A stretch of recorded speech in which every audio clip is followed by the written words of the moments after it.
Good morning, everybody, and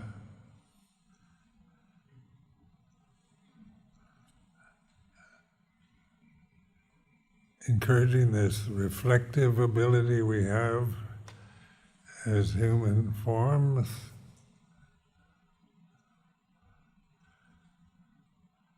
And it's changing from, I found, the Western cultural attitudes are very materialistic. So that's, we think of it that even in theories of evolution and so forth, it's matter, and then matter gave birth to consciousness.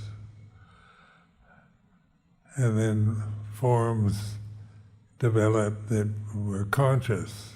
So this is the materialistic view that the universe was established in matter. And because look at it, one thing that matter does is it's very obvious. You look at Singapore, it's all buildings and parks and people and things that are made out of matter. So much of our worldview is based on this belief that matter is the origin of everything. So then in the Buddhist and Hindu philosophies, it's consciousness, that matter manifests in consciousness. And this seems more accurate, even as a scientific approach, because consciousness,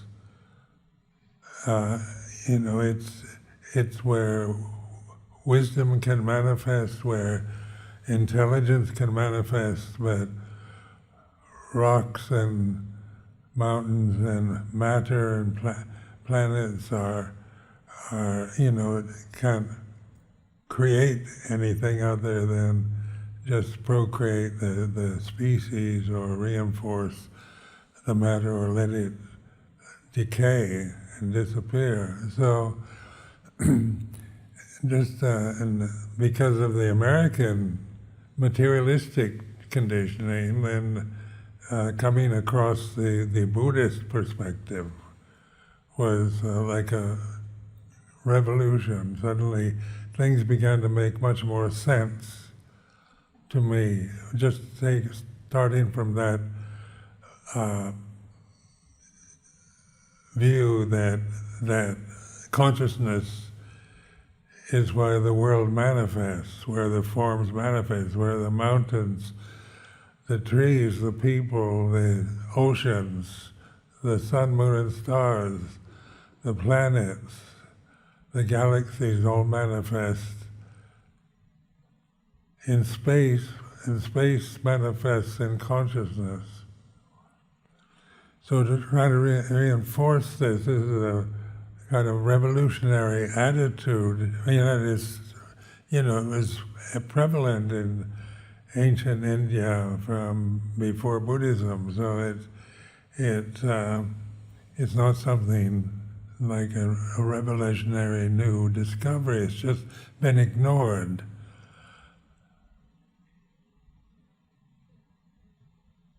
Forgotten.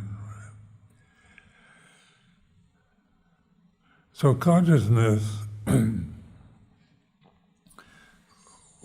doesn't have language, so it can't conceive itself as an object. Consciousness is very functional, and it knows itself, but it doesn't know anything else. So forms manifest in space, in consciousness, and then the knowing starts through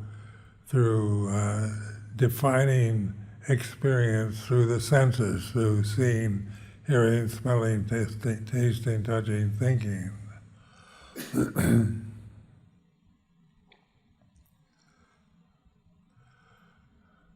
So actually, consciousness is unknowingness, and open unknowingness is something I am, not something I know. So when I ask you the question, are you conscious? Immediately you're going to say yes, because consciousness knows itself, but it doesn't know itself as an object.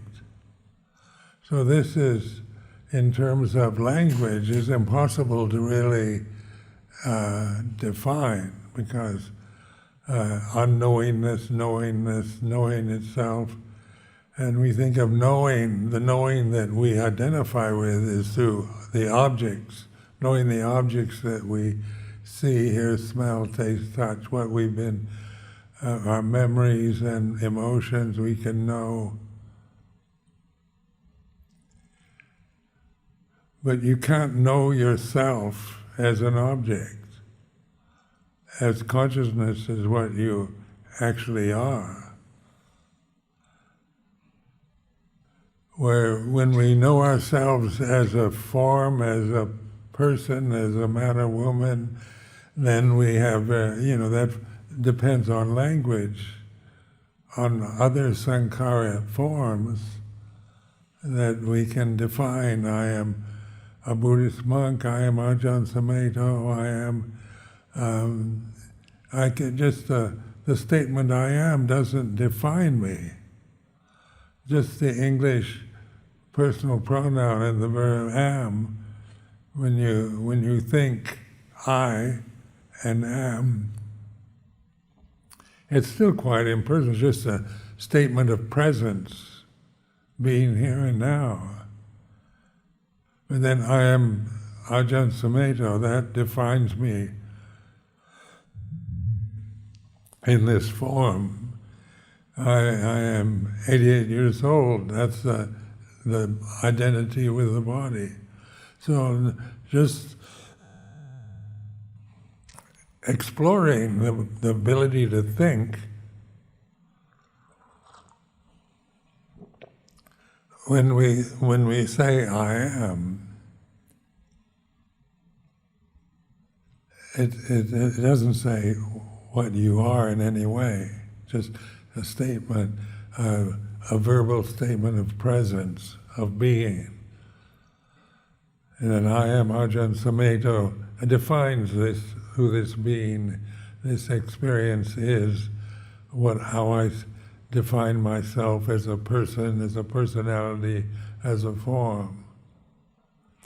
So these kind of exercises are good to explore, because we're so conditioned, it's so ingrained in our habit patterns to identify ourselves with forms. But I am conscious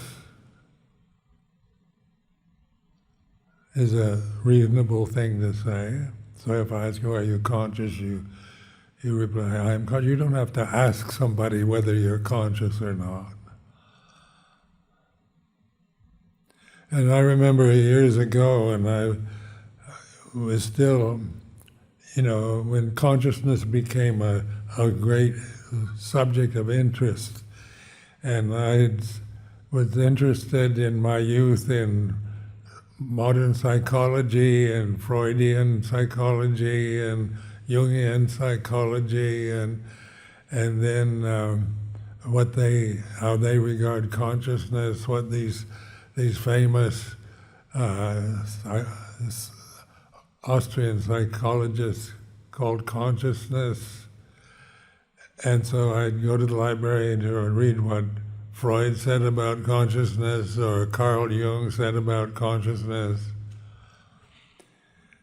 And then one day I was heading toward the library, I was going, what does the Pali dictionary say about consciousness? How does the Pali dictionary define consciousness? And as I was going toward the library, I suddenly realized, why do I have to go to a library to find out consciousness? This is what it is. I'm this consciousness that I'm experiencing. And suddenly that was like an insight, just walking from one place to the next.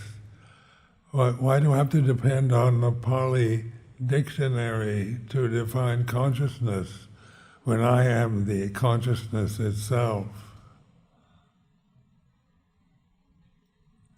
And this is an interesting subject these days because Western science, Western psychiatry, Western psychology is very interested in defining consciousness, and they think it's the brain. Most psychologists think that the brain is our consciousness. But the brain is an organ of the body, it's a physical organ.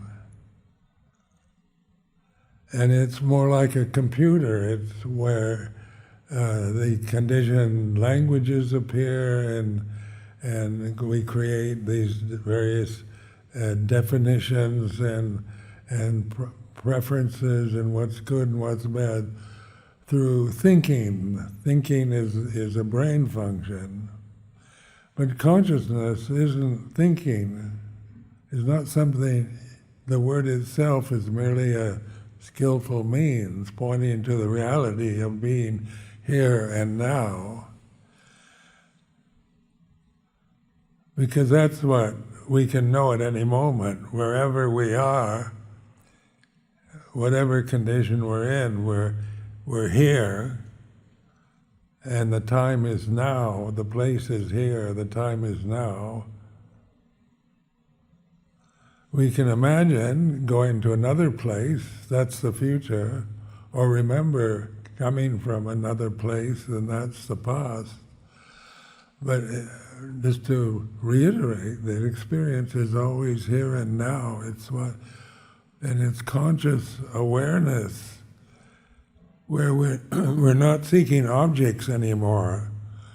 We're not trying to define consciousness or find our true nature or ourself, but we begin to realize we don't have to find who we are. We are this pure awareness, conscious awareness.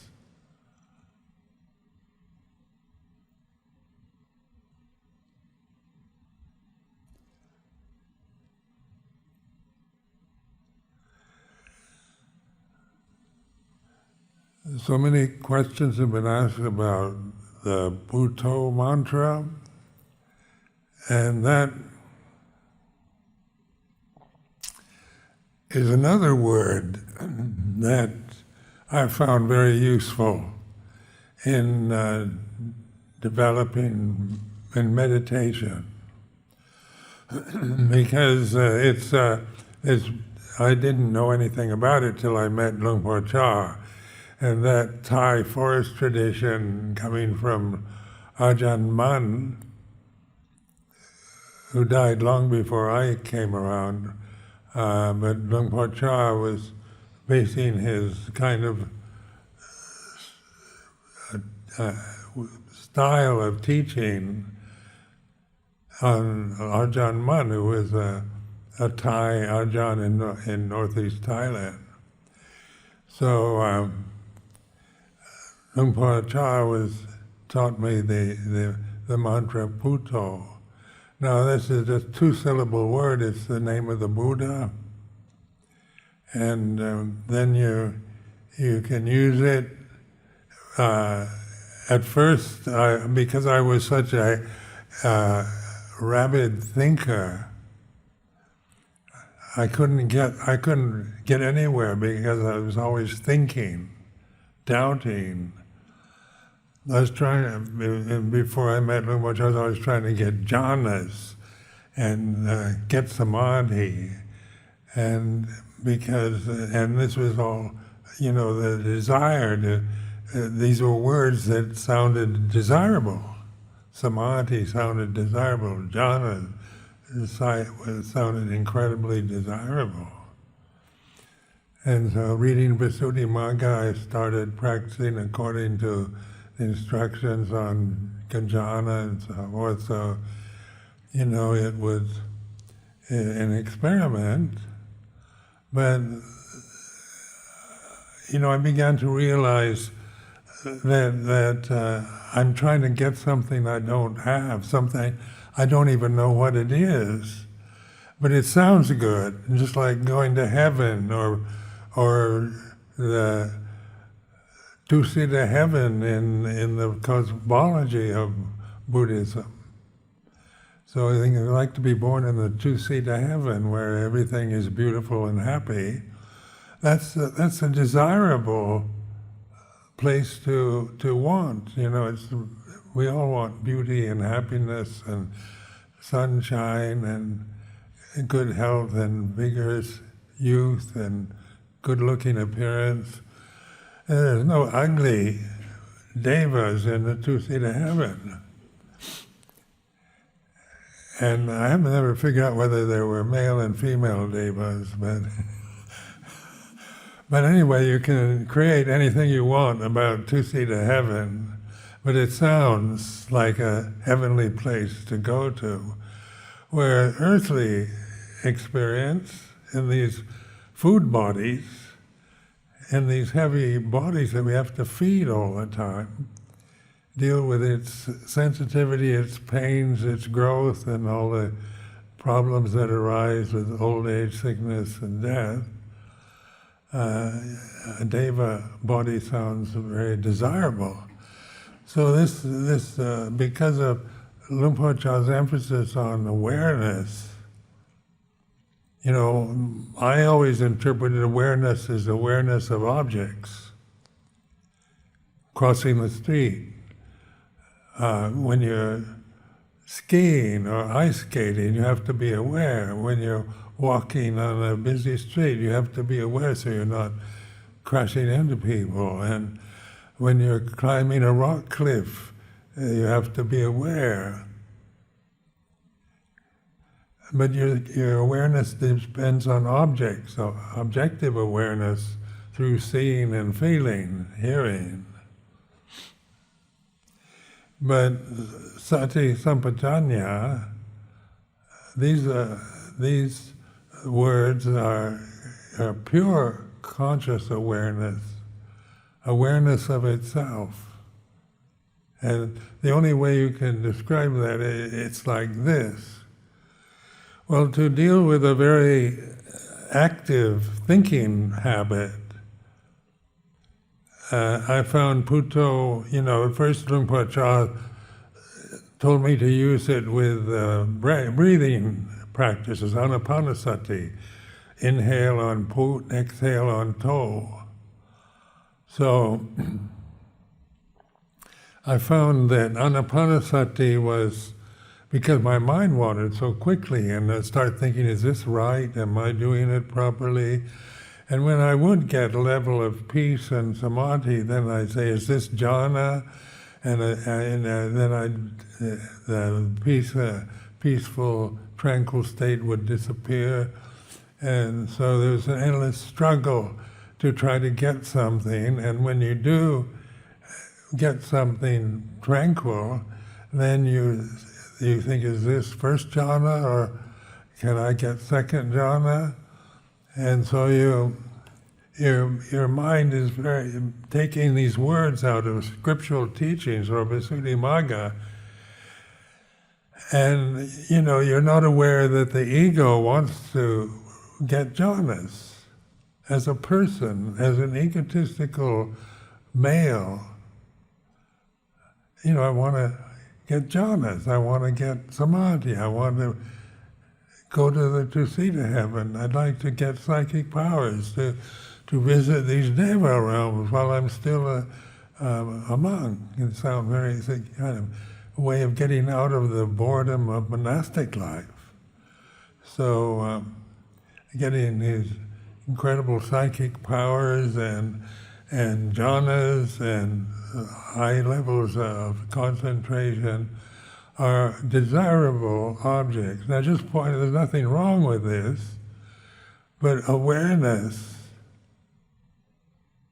is awareness that these are creations through words, through language, through reading books, through hearing lectures. And so we grasp these definitions or these ideals of perfection, of beauty and eternal happiness, because they're very desirable ideals. But the way life is, as we experience in daily life, here and now, is like this. It's not always beautiful or pleasant or happy. And we've got these heavy bodies to deal with. And we have to feed and deal with their excretory functions throughout the day, and deal with sickness, being disabled or diseases. So the earthly realm is like this. The way it is the earthly realm is the inexorable changingness of phenomena. And this we can have insight into. And this is the whole purpose of the Buddhist teachings, was to encourage us to start seeing with these wisdom teachings, rather than from the conditioning, the personal identities, or even holding on to the scriptural teachings, just the words and the concepts. Like jhana is a good word, it's a good concept, but what is it, in terms of here and now? Now, some people can get jhanas very quickly, but most educated people, because we think so much, we doubt. And doubt is one of the main obstructions to jhana. Now, thinking like in northeastern Thailand, where a lot of the disciples of Luang Por Chah were just illiterate villagers, rice farmers, they didn't think that much. They weren't educated to be highly critical, or they had more practical relations with their bodies and the world. And they oftentimes found it very easy to get jhanas. But when you're dealing with educated people, just realize all of us have been educated, highly educated. And that's the kind of goal that I was encouraged to develop since I started school. It was to get educated, to go to university, get degrees. And that's an American idea of success and what people should be, to be educated. But then in meditation, just trying to think and reason and make everything reasonable and sensible and have clear definitions for all the Pali words and so forth Pali scholars endlessly quibble over the meaning of suffering, of dukkha, and what is nibbana, and what is, these are words that we try to translate into English, and then we want to get the perfect English word for dukkha, for suffering. And that's the thinking mind wants to do that. The ego, the Sakyaditi, wants to define everything with some word that's a creation in whatever language possible. So what isn't a word? You can't define, or there's no word. We call it consciousness, but that's a word we've created in English, vijnana in Pali. So which is should we use vijnana all the time, or consciousness, or suffering? Should we, suffering isn't good enough to change it to something else, because we want to get the perfect translations from Pali, Sanskrit into English language. And this is, what are we doing?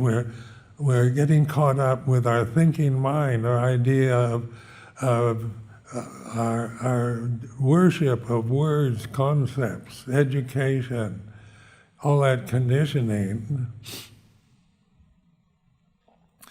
And when we come to Buddhism, to Buddhist meditation, we bring that burden with us. So in just speaking for myself, the burden I'd create with my non-stop thinking habit patterns, and which would always create doubt, uncertainty. Is this first jhana, or is this tranquility? Should I get more tranquility before I do vipassana?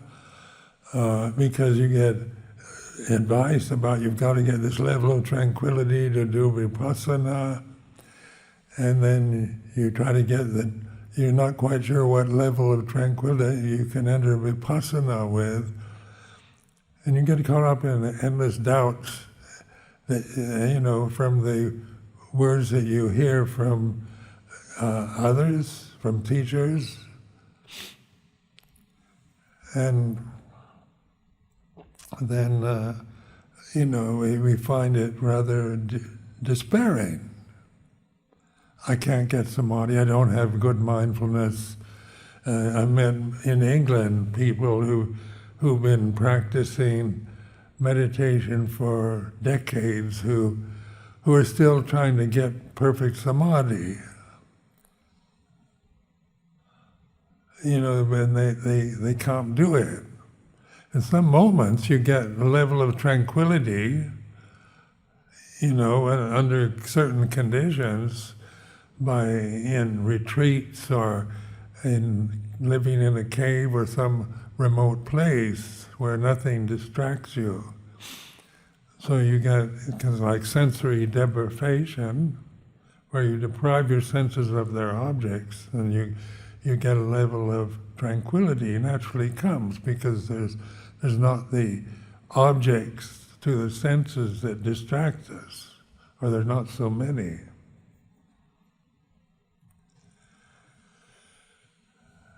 And then I remember going to a monastery where, before I ordained, I was looking for the monastery I wanted to ordain in, and they had a very strict method of meditation. And so I asked one of the monks there, I said, when you go to Bangkok, can you still keep this level of concentration? And he says, no, don't go to Bangkok, you can't meditate in Bangkok. And so I thought, what good is this if I have to stay out in the forest my whole life and avoid everything, and then see Bangkok as a place where it's going to ruin my practice. This is all mental proliferation. Is Bangkok a obstruction to mindfulness or wisdom? And is Singapore an obstruction? Can you really get enlightened in Singapore, or get real insight or wisdom in a very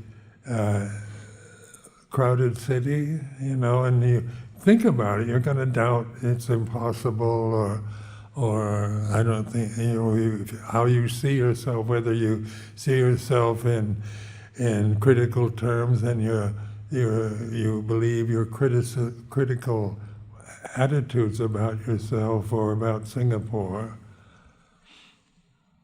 But what transcends Singapore and forests and caves and emotional tranquility is awareness. Awareness is our true nature, whether you're in Bangkok, Singapore, or a forest monastery.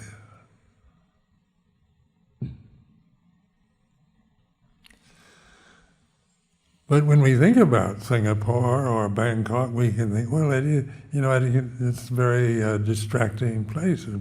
Going to, when you've been, remember in Chithurst in England, I spent several months in the forest meditating, then I had to go to London, and I was really very tranquil and peaceful, and somebody met me, picked me up in a car, and as we left Chithurst, I began to just notice the impingement as you go into Midhurst, and you go on the motorway to London, and when you're in London, there's endless advertisements, billboards, and buildings, and fashion shops, and people, and living in a quiet forest refuge in Chithurst is one thing.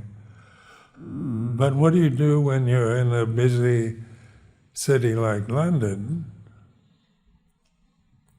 What is it that is the same whether it's in a forest refuge or a busy city?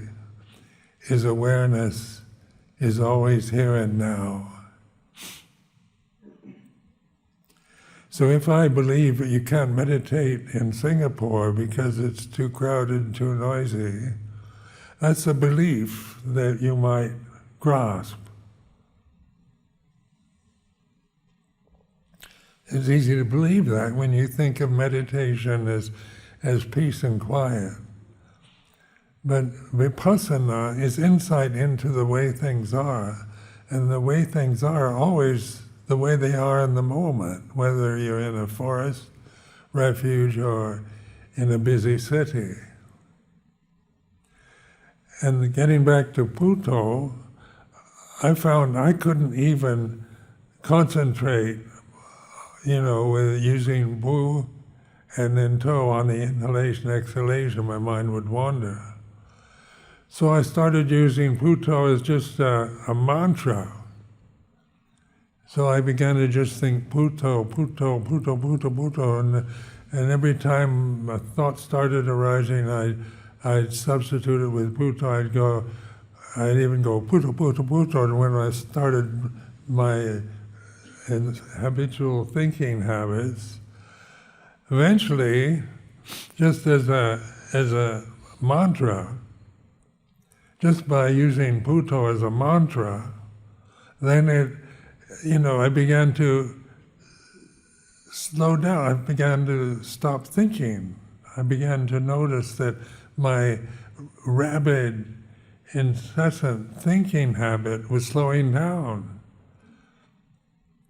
So it was a way I could learn to use anapanasati. At first I used the mantra because it's another word that you're using and not allowing yourself to think any other word but Buddho. So, just practicing with that, I began to get some good results towards stopping this rapid thinking, doubting, worrying. And then I began to use the Buddho on inhalation, exhalation. Eventually you can let go of Buddho and just be the awareness of the inhalation is like this, the exhalation is like this.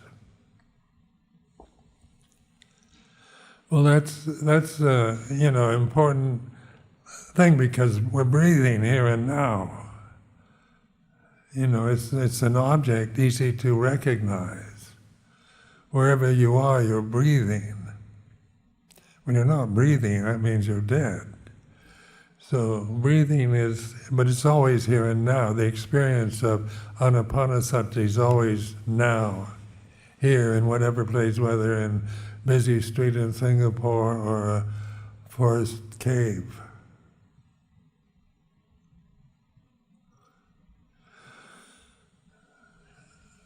So then, when I was a samanera,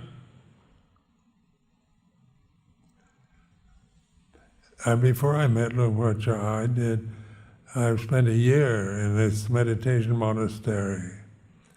in Nong Khai province, and which is on the Mekong River, right across from Laos, the country of Laos. And so there I began to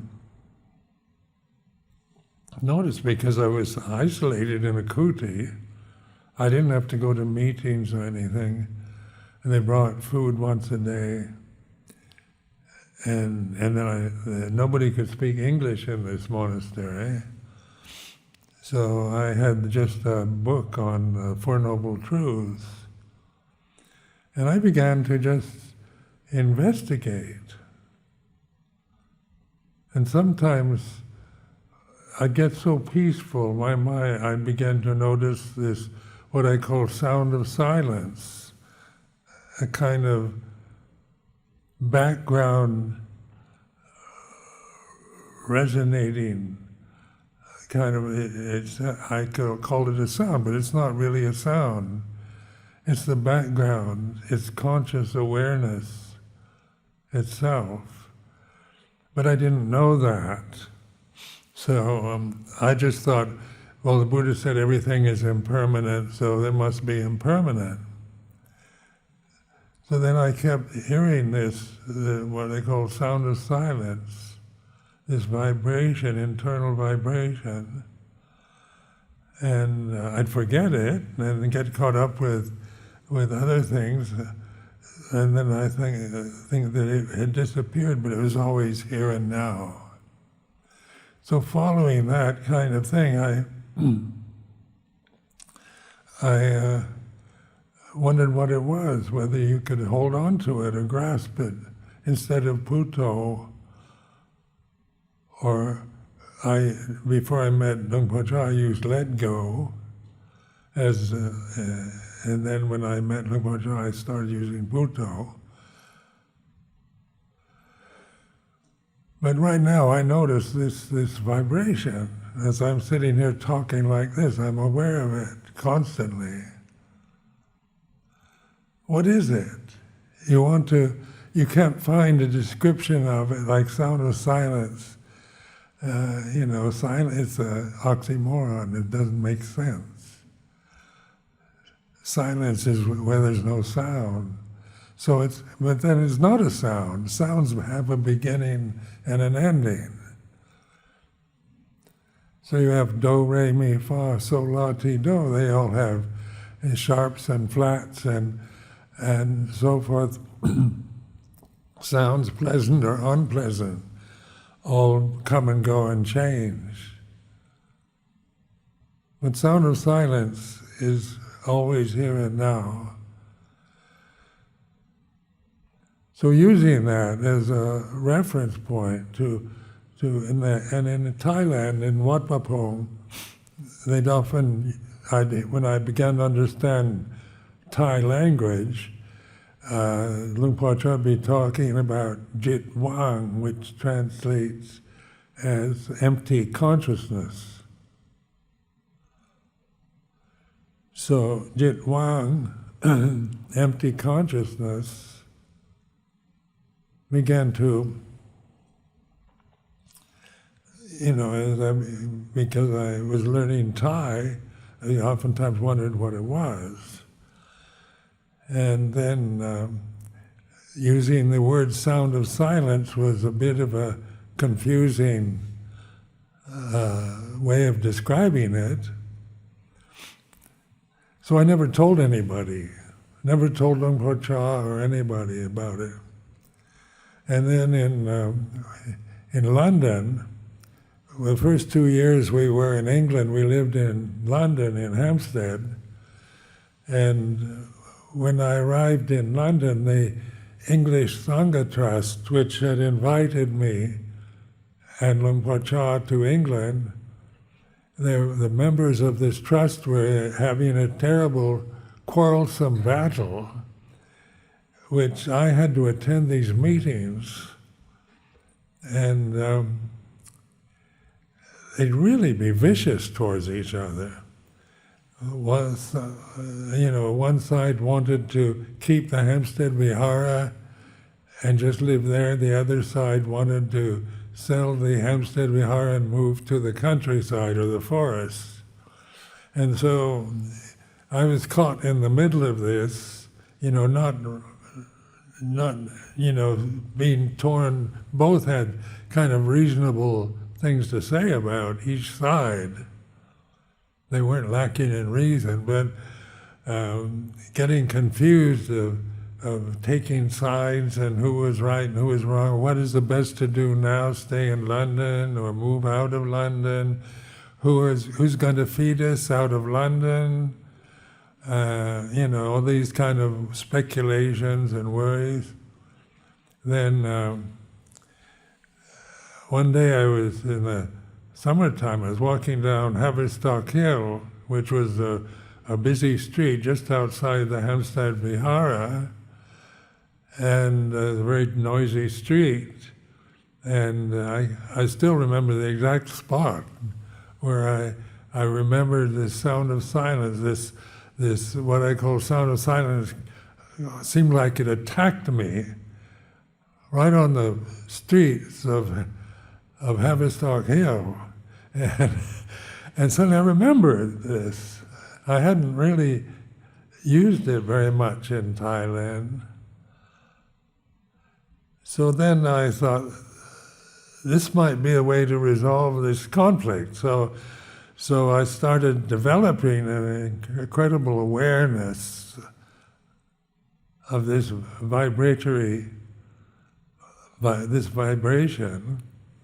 and I could go to these meetings, these acrimonious meetings, and go into silence, not be caught in my thinking process, because the sound of silence, you stop thinking completely.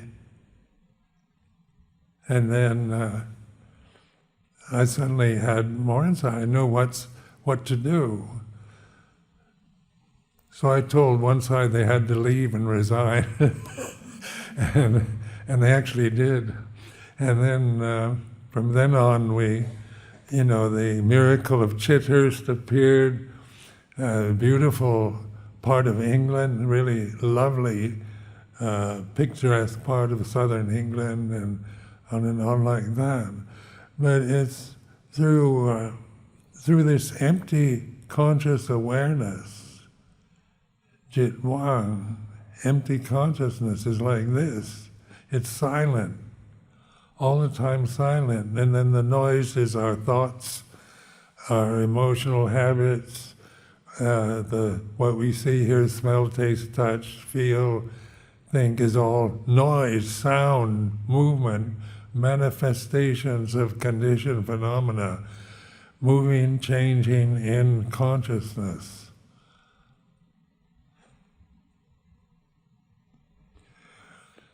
So then Buddho, I can let go of that and just increase this trust in silent awareness in Chithurst, in Amaravati.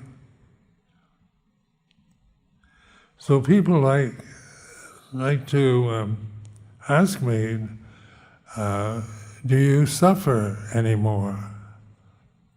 Ask me if I still suffer. And so, in terms of physical experience, I still feel very, when I walk, I have to depend on other people or a walking stick, or a mini frame or something like that, because I feel very unstable. Is that suffering? Do I create suffering around the limitations of my feet and legs? So in ultimate reality, there's no suffering. As a physical form, there's still discomfort and pain and so forth. That's just the way it is. Another thing is grief. You get the impression that if you're fully enlightened, you don't feel grief. And so, this is the impression I had anyway, that arahants didn't grieve. And so then we all had to, in my monastic life, I had to witness the loss of Luang Por Cha, my mother and father, my sister, my friends, supporters. This past year has been a whole lot of very wonderful supporters have passed away. What do I feel? Do I feel totally indifferent to when people who you love or close to die and go away from you? Is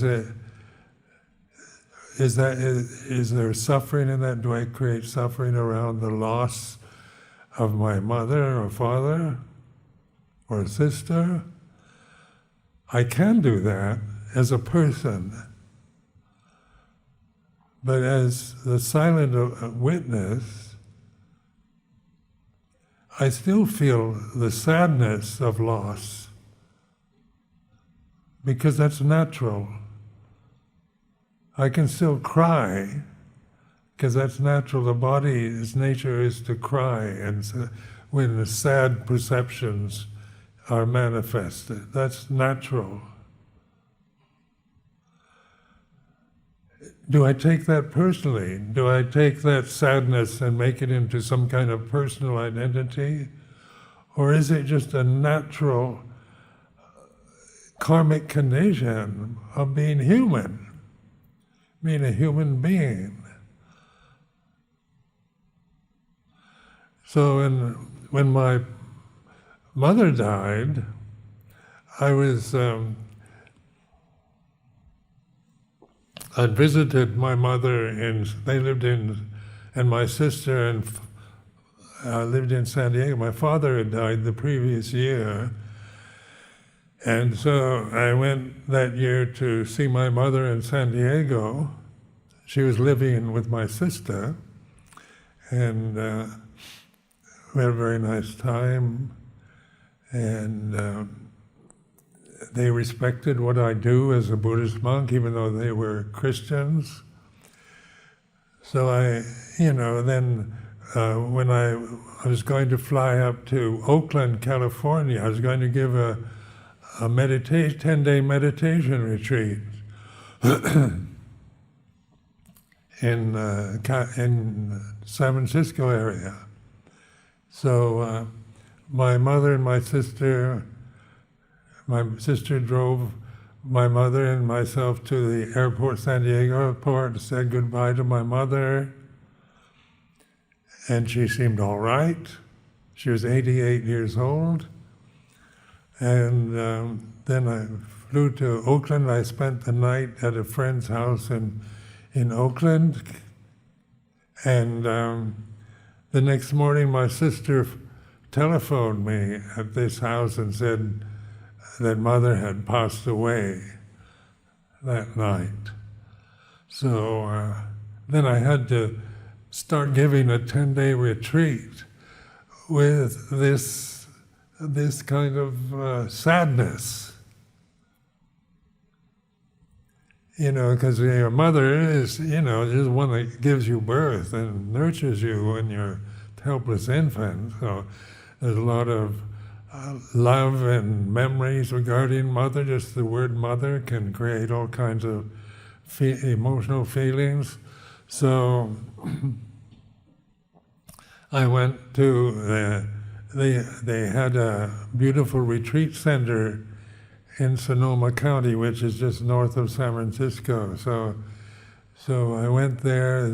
It was the first 5 days of the retreat. It was a 10-day retreat. I could teach, and I wasn't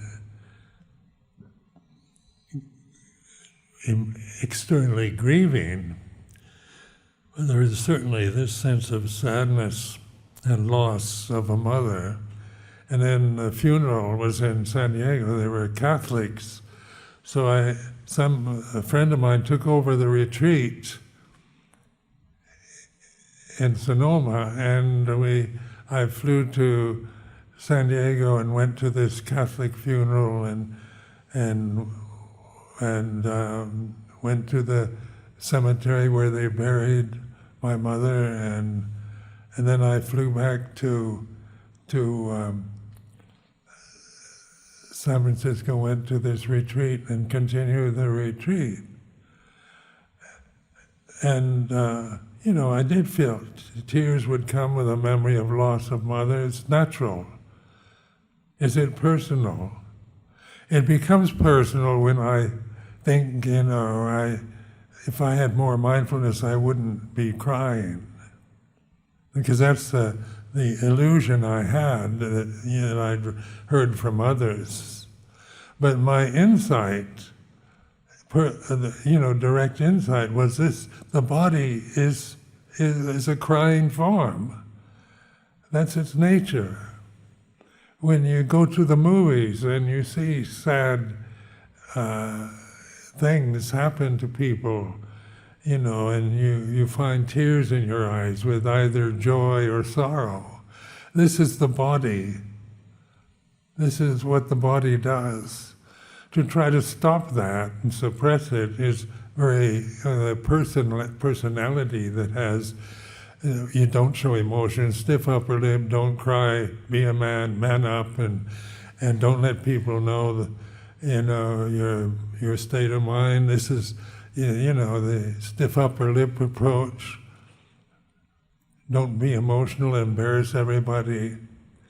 Is oftentimes the view of Western European American society.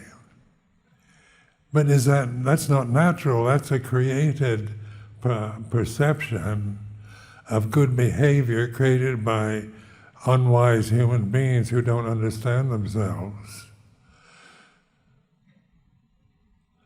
So, for understanding one's own humanity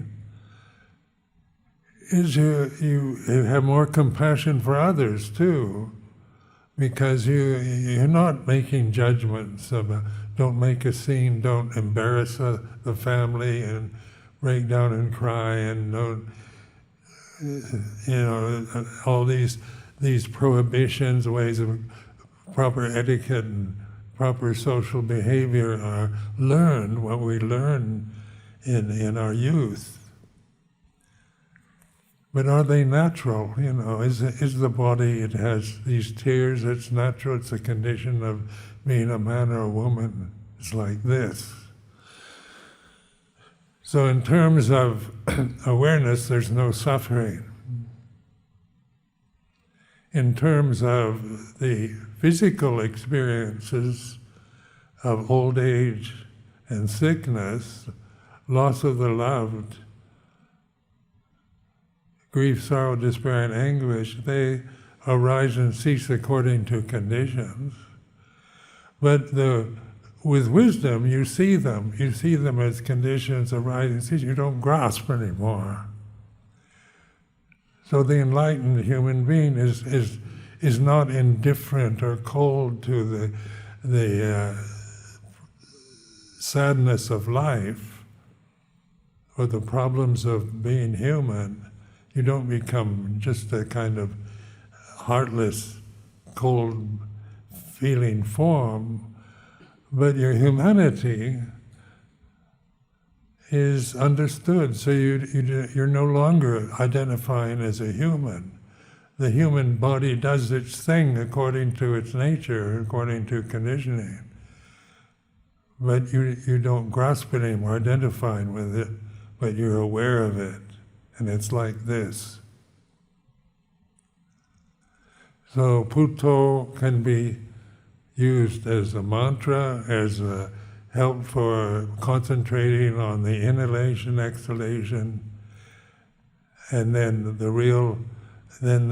as you have more confidence, as you recognize, you're aware of what's going on, the effect that these mantras, this practice of concentrating on the breath is like this. You calm down and you're more aware, but you're aware inwardly. You're not using it to engage in external objects of the senses, but in recognizing your true nature, conscious awareness, Buddho, and Dhamma, apparent here and now, timeless. So I offer this for reflection.